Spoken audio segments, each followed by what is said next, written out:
Hey guys, MTU Collector here with another figure review, and next up is the Hasbro Power Rangers Lightning Collection Lord DRAKKON EVO 3. Now this is the should have been San Diego Comic-Con exclusive, but turned into the Hasbro PulseCon exclusive Lord DRAKKON figure, and I'm very excited to review this one. So interesting package on this. We get this plastic slip cover that's kind of translucent. You can kind of see through it, but it doesn't really work out too well. But it's the same thing kind of going all the way around. And really wasn't even necessary, I guess, because when you remove it, the packaging already has a pretty awesome look to it. So I'm not sure why we even had that slipcover, to be honest with you. But the packaging is huge. Unnecessarily big in some ways because, you know, this whole section here is raised and there's not going to be anything underneath there. We get that awesome lightning effect that's in there. It looks kind of like a base, but it's not really. I guess there's a little stone base kind of thing that's in there. And then we get the figure and the damaged helmets and stuff up in the corner there on the swoop, as you see the bright lights. Right here is where you'll see Saba and the interchangeable hands. Side artwork of the Lord DRAKKON EVO 3 looks pretty awesome. Here on the back we actually get this card. This is just an image. It is not actually a poster or a comic book or anything like that. It is just an art print that is there. So let's remove that and see what's actually on the back of the package. Okay, so look at the back of the package. When you remove that art print, be way more careful than I am.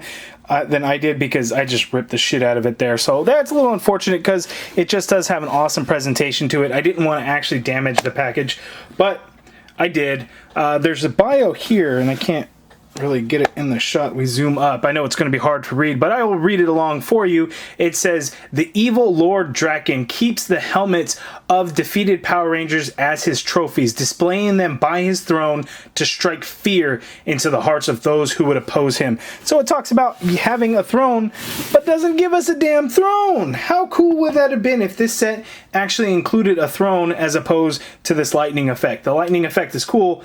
Throne would have been better, but I'm gonna open this package. I'm probably just gonna rip through. I don't think I'm gonna keep the package. It's just a box, right?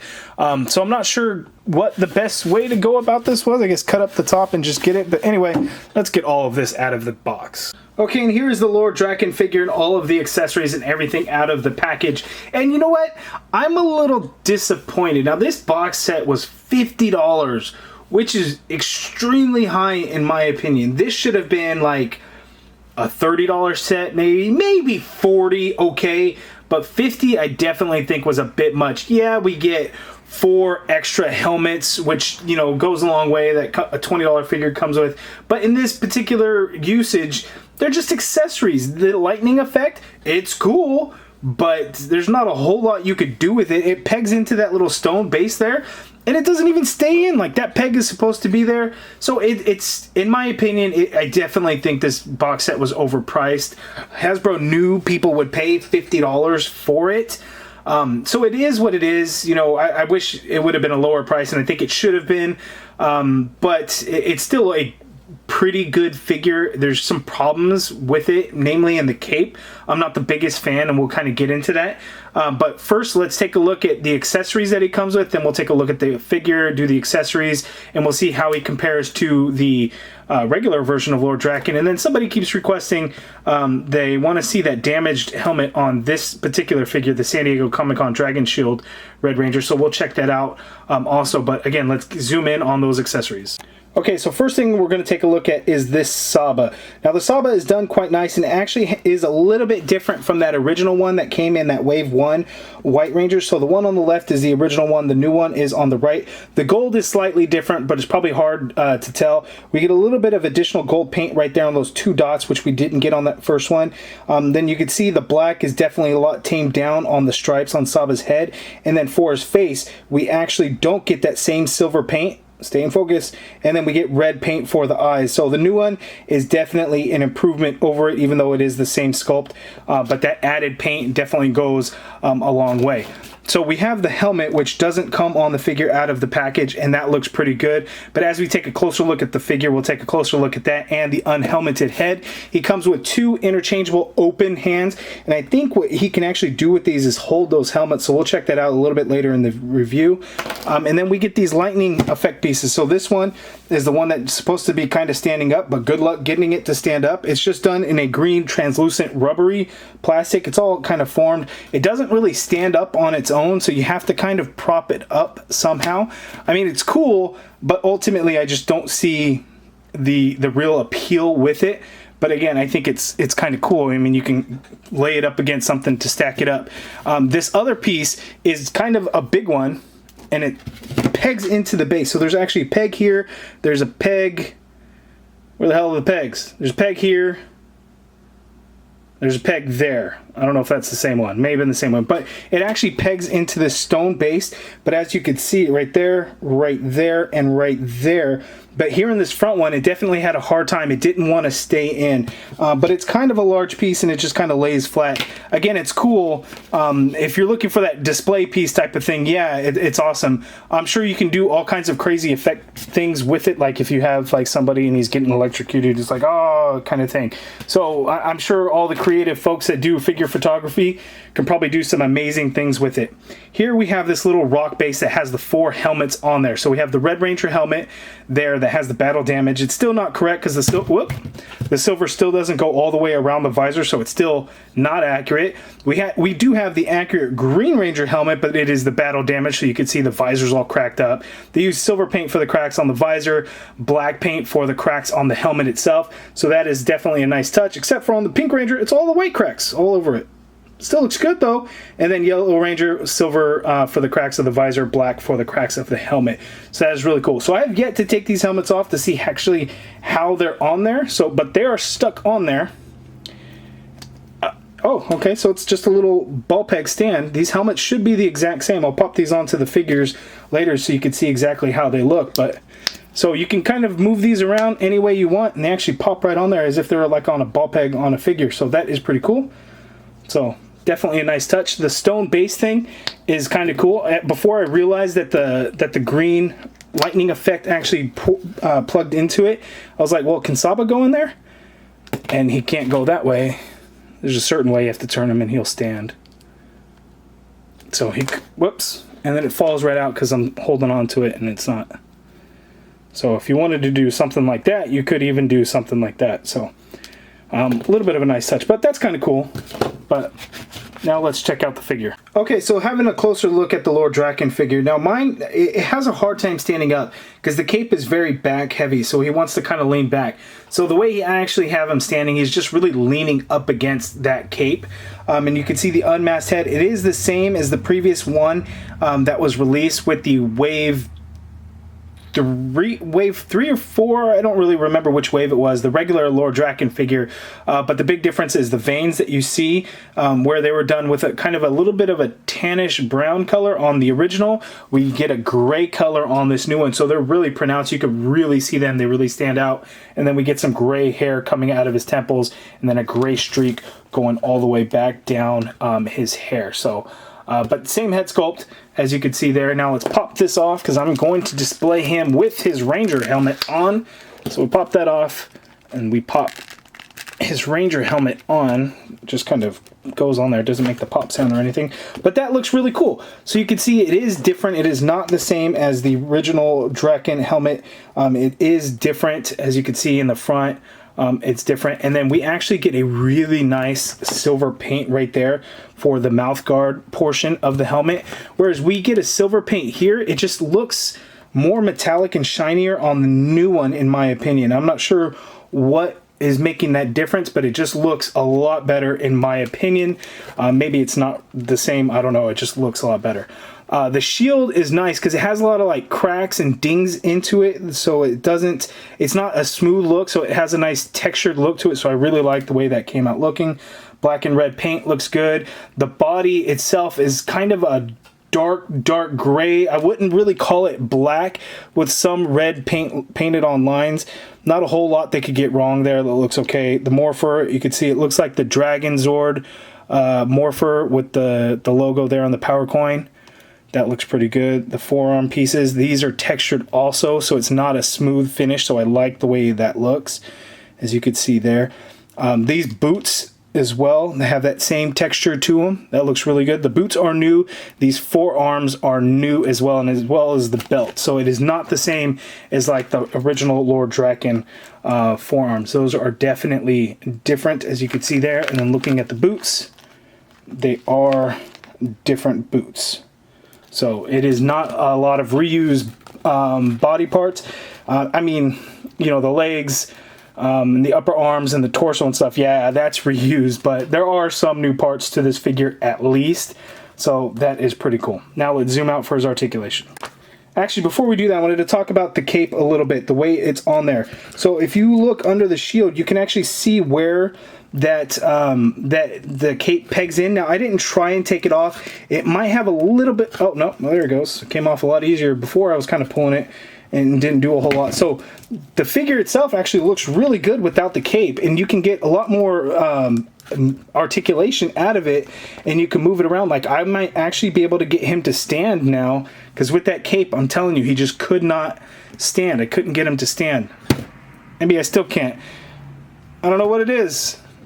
I had to work those ankles a little bit, but you can take it off, and then to pop it right on, it looks like you just kind of have to, at an angle, slip those right on in, and then it does peg right on to his back.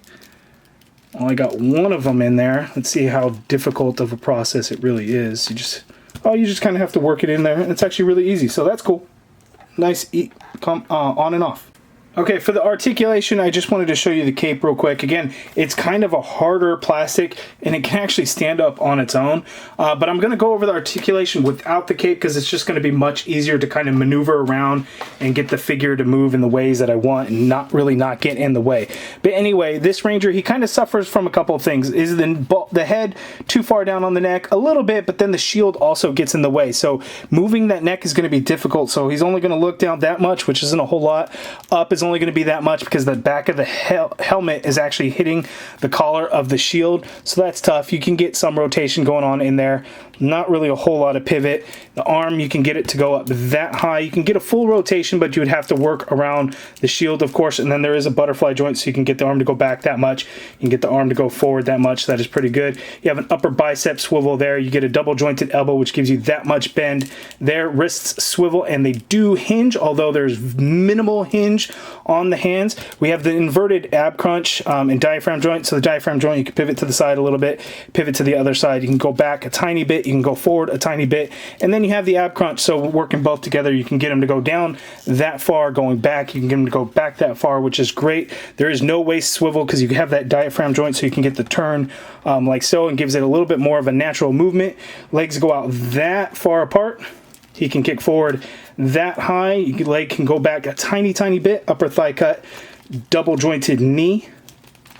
See, is there a boot swivel? There is a boot swivel, but you kind of have to work it a little bit, but it is in there. Foot hinges down, only like one movement because of the way these ankles are with the shin guard boot.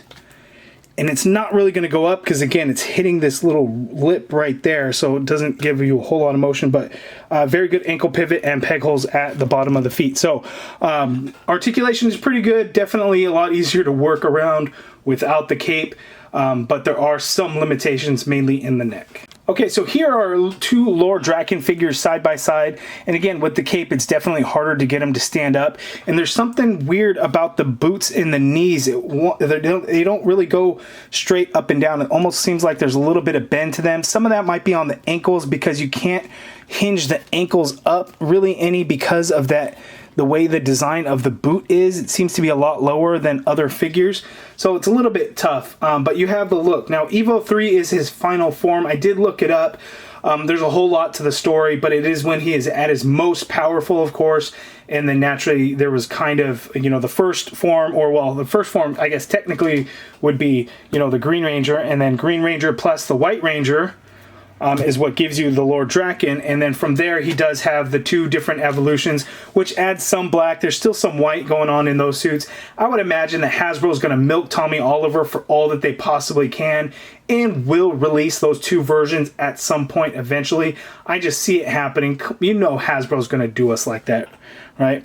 But the two Lord Drakkon side by side. And of course, it's all about Tommy Oliver. So we have the Zeo Red Ranger, the Green Ranger, and the White Ranger all side by side with Lord Drakkon. All versions of Tommy Oliver, but this version, of course, is a future alternate universe Tommy Oliver that just goes evil from his Green Ranger days. He stayed being evil and continued on and dominated all these different universes and whatnot.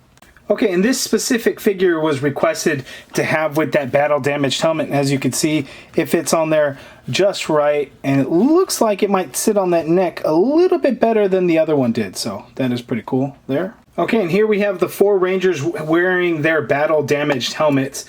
And as you can see there, and that looks pretty awesome. I really do like the way the battle damage looks. So if you can have your Rangers in battle images and photography, especially when the monster figures come out, I think there'll be some amazing shots that people can get of, you know, the Power Rangers down and out, you know, with the damage to their helmet. So that would look really cool, actually. Okay, so my final thoughts on the figure. Yes, I do think, again, it is overpriced at $50, but it is a solid outing for a San Diego Comic-Con exclusive set. The presentation of the packaging does look really cool, and that's a lot of the times the Comic-Con exclusives put a lot of focus on that. Not that this is like the most extravagant or anything, but it's definitely improvement over the previous year. All we got was kind of the slipcover for that 2-pack. That 2-pack was $50. This single pack is $50. So again, the price seems a bit odd. The accessories are cool. The lightning effects are cool. Like, you can stand them up here in the background, and I think that does make a really cool thing. That little stone base where you could pop these damaged helmets on there does really look cool, but we definitely should have gotten the throne to come with Drakkon as opposed to all these other things. If Hasbro had just given us the throne and the figure, that would have been so much better than this other stuff. Even though this other stuff is cool, throne would have been better. Again, damaged helmets do look really good. Lord Drakkon head sculpt looks really good as well. Everything about it looks good. It's just the price, I think, was a little bit more than it should have been. But you guys let me know down in the comments below what your thoughts on this figure pack is. Did you pick it up? Are you one of the lucky ones that got 2 instead of 1 because they shipped out doubles of these and doubles of the Logan 2-pack to a bunch of lucky folks? If you guys are lucky like that, you can have 1 in box and then 1 to display. That would be really cool. I only have the 1. You know, maybe in the future I might look to get a second so I could just keep it in box. That would be pretty cool. But I am happy with it. $50. It hurt a little bit, but you know, it is what it is. You know, we get another Tommy Oliver figure from a great storyline in the comics that I myself have not read. However, I've watched many videos on it going over the full storyline, so I kind of have an idea about it. Yes, I should read the comics, but it's hard for me. I just don't have the time really anymore, so I resort to watching videos and stuff. And it is an awesome storyline from all the things that I have read and seen and heard about it. You guys let me know down in the comments below all that great info. If you guys like this video, please do me a favor, hit that thumbs up button, subscribe if you haven't already done so, and as always, thank you for watching.